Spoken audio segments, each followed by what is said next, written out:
Buti na lang, dito nyo na rin naisipan kumuha ni Kat ng bahay. Oo, syempre naman. Katawa pa tayo, di ba? So, move in na kayo? Eh di, first night nyo dyan sa bagong bahay niya. Oo.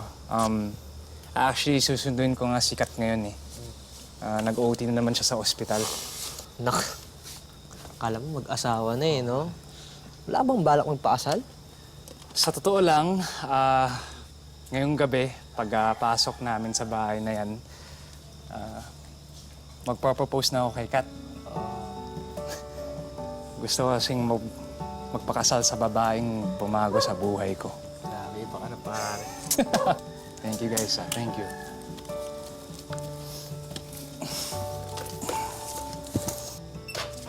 Ingat. Ingat, ingat. Love nyo talaga eh, no? O ano, excited ka na ba makita bagong bahay natin? Oo naman. Oo. Alam mo, di talaga ako makapaniwala na matutupad na yung pangarap nating dalawa. Salamat. Kat, sigurado ka na ba sa akin? Hindi na mag-iiba isip mo. May chance ka pa, ha? Oo talaga? Kailangan pa ba sagutin yan, ha? Alam mo, dati, sobrang nakakornihan ako sa forever na yan. Pero iba talaga yung pakiramdam eh. Kat, ikaw talaga ang gusto kong samahan buong buhay ko. Ako rin naman, Julio. Ano? Puntahan na natin yung forever na sinasabi mo. Ay.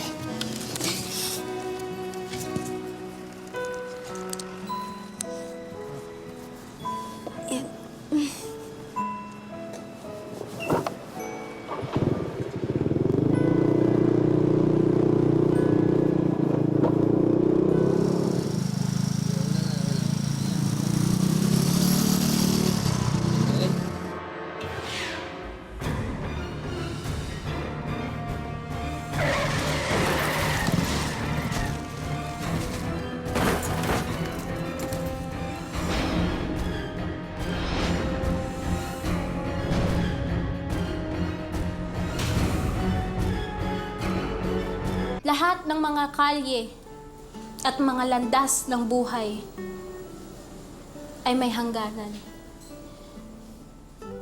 Pero, pansamantala lamang ito. Dahil ang pag-ibig na tunay at wagas, umaakyat sa langit. Sa walang hanggan at nagagapi ang kamatayan.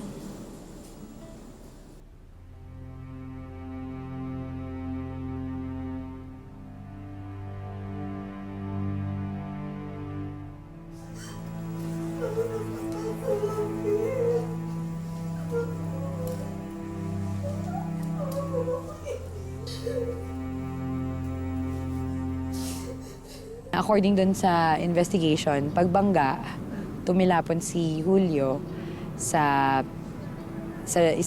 katabi ng isang taxi parking area. Tapos si Kat naman kinaladkad na hit and run, pero nag-stop yung van dahil nabangga din sa gate. Tito, Tita.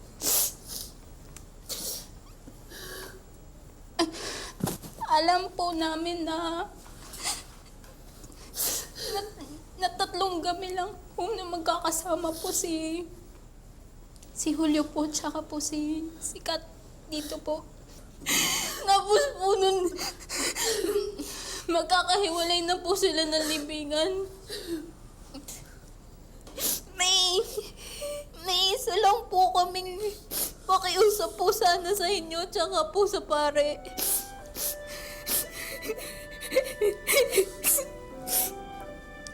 Sana po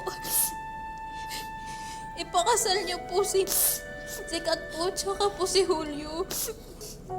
Yan po kasi yung gusto po ng dalawa bago po mangyari ito eh. Sana po pumayag po kayo. Kahit ceremony lang po.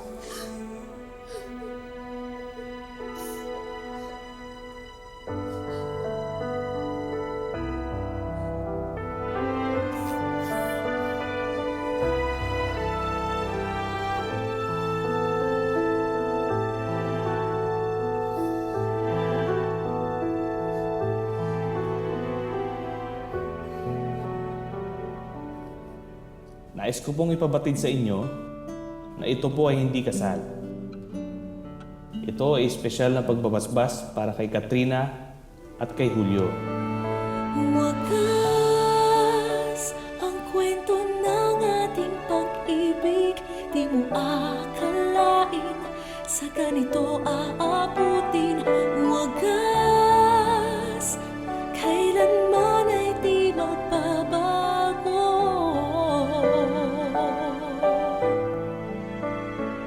Habang buhay kitang pagsisilbihan, habang buhay kitang aalagaan, ang nagmamahalan ng tunay. I bless you, Katrina and Julio, to be together in heaven. Well, grabe yung character ni Kat. Oh my gosh, sobrang sad.